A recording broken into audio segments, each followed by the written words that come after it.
General Dunford said that the ground is becoming increasingly complex and constrained in Syria, as Russian-backed pro-government forces advance closer to Raqqa, the de facto capital of ISIS held no right to defend the base, which was established in Syria without government permission, or to declare areas off-limits to pro-government forces.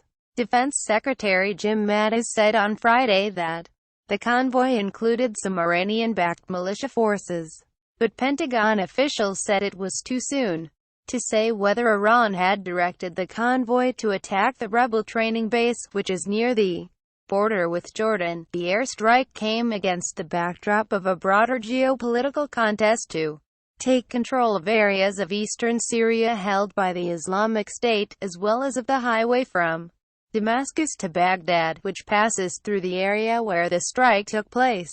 Two competing coalitions backed by air power from the United States in one case and from Russia in the other are racing to the same goal, creating a potentially volatile situation and increasing the likelihood of clashes like the one on Thursday.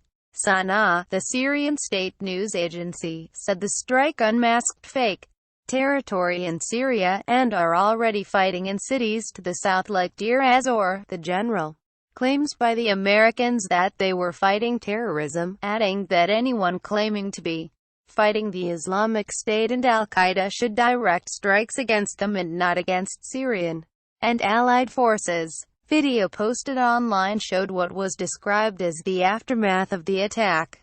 Voices speaking with an Iraqi accent in Arabic bolstered accounts that Iraqi militias, many of which have fought on the Syrian government side with Iranian support, had been hit.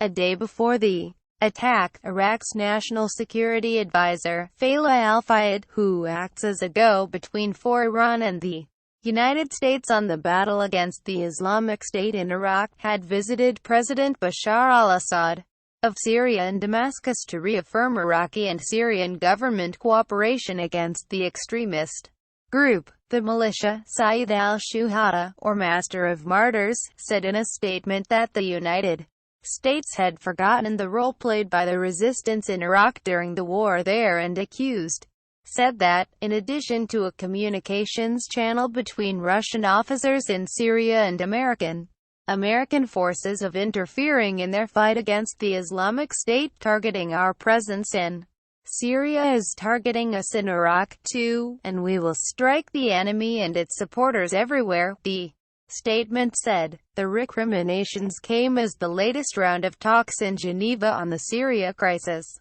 wrapped up, with the parties having barely touched on the 4 baskets of issues that were scheduled to be discussed. Staffan de Mistura, the United Nations mediator, told reporters that he saw less rhetoric, a more business-like atmosphere in the talks, but little, if any, progress.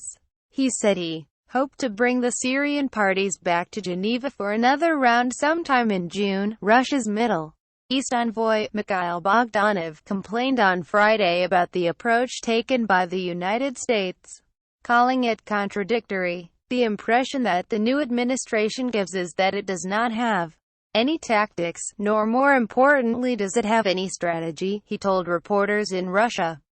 Officers in Qatar that is used to prevent mid-air collisions. Another channel has been opened in apparently searches for any way of solving problems, as it thinks, and maybe it is not very interested in some problems at all. Although the United States has covertly aided some Syrian rebels fighting Mr. Assad, it has directly struck pro-government forces only twice before, in 2016. In what it called an accident, and this year in retaliation for chemical attacks it blamed on Mr.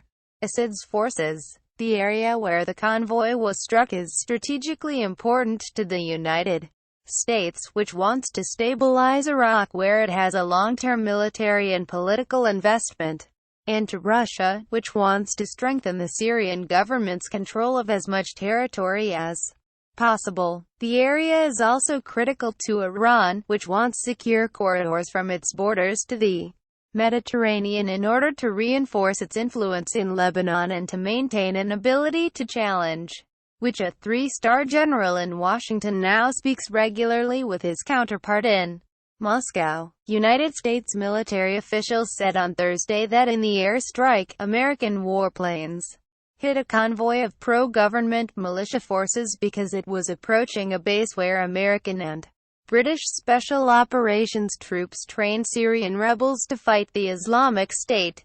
The official said. The convoy ignored a warning strike. For its part, the Syrian government said the United States had